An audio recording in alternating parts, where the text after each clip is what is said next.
2026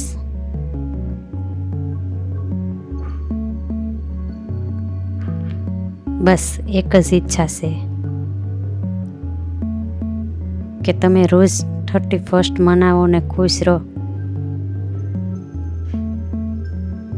એક જ દિવસ નહીં પણ રોજ મનાવો ને રોજ ખુશીથી આખું વર્ષ પસાર કરો.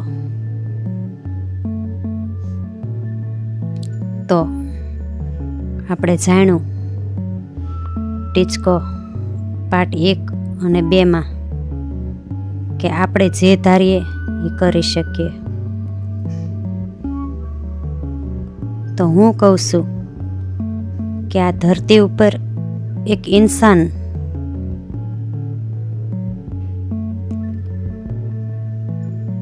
ઇન્સાનના રૂપમાં ખાલી આપણે જ સહી આવું કરવામાં સક્ષમ કે કંઈક તો ધારી શકીએ.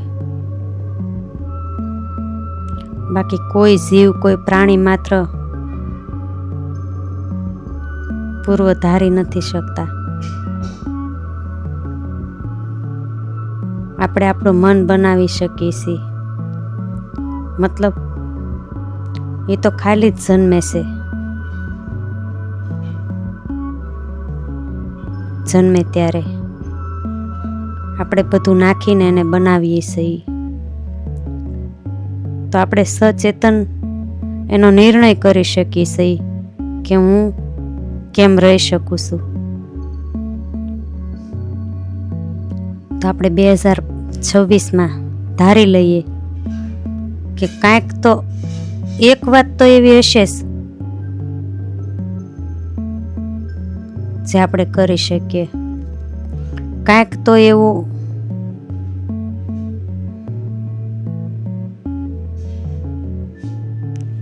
હાલો કાંઈ નહીં તો સવારે ઉઠી ને પહેલા મનમાં દાંત કાઢી લઈ. ઉઠીને પહેલા દાંત જ કાઢી લેવાના અને બને તો જોરથી દાંત કાઢી લેવાના. અને દિવસમાં દર 1 કલાકે હસી લેવાનું. ખુશ થઈને જોરથી દાંત કાઢી લેવાના.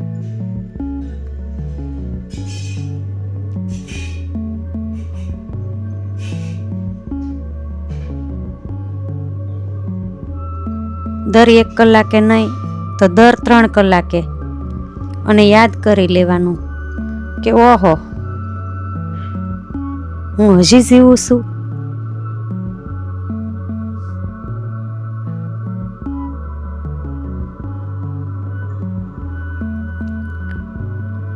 આપણો શ્વાસ ચાલુ છે ને એનાથી મોટી કોઈ ખુશીની વાત નથી આપણા માટે. બીજું કાંઈ નહીં. આપણું જીવન ટકેલું છે. ઓહો 3 કલાક થઈ ગઈ હજી હું જીવું છું.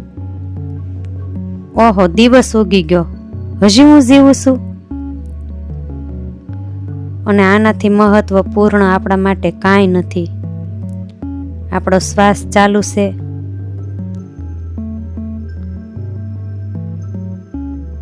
અને એની ખુશી જો આપણને યાદ રહી જાય ને તો બીજા ઘણા દુઃખ ભૂલાઈ જાય.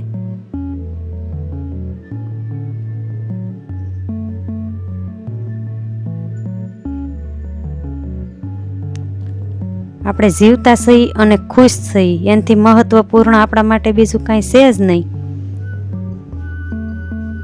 તો આપણે એટલું તો કરી જ શકીએ કે આપણે જીવતા સહી એની ખુશીથી મનમાં મનાવી શકીએ.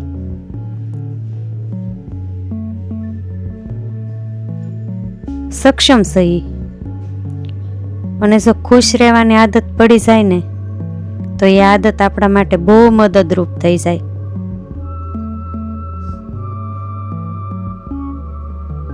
આપણી અંદર ઘણી ખુશી છુપાયેલી છે. એના તરવરાટને ફોલો કરીએ નહીં કે ખાલી દુઃખને જ.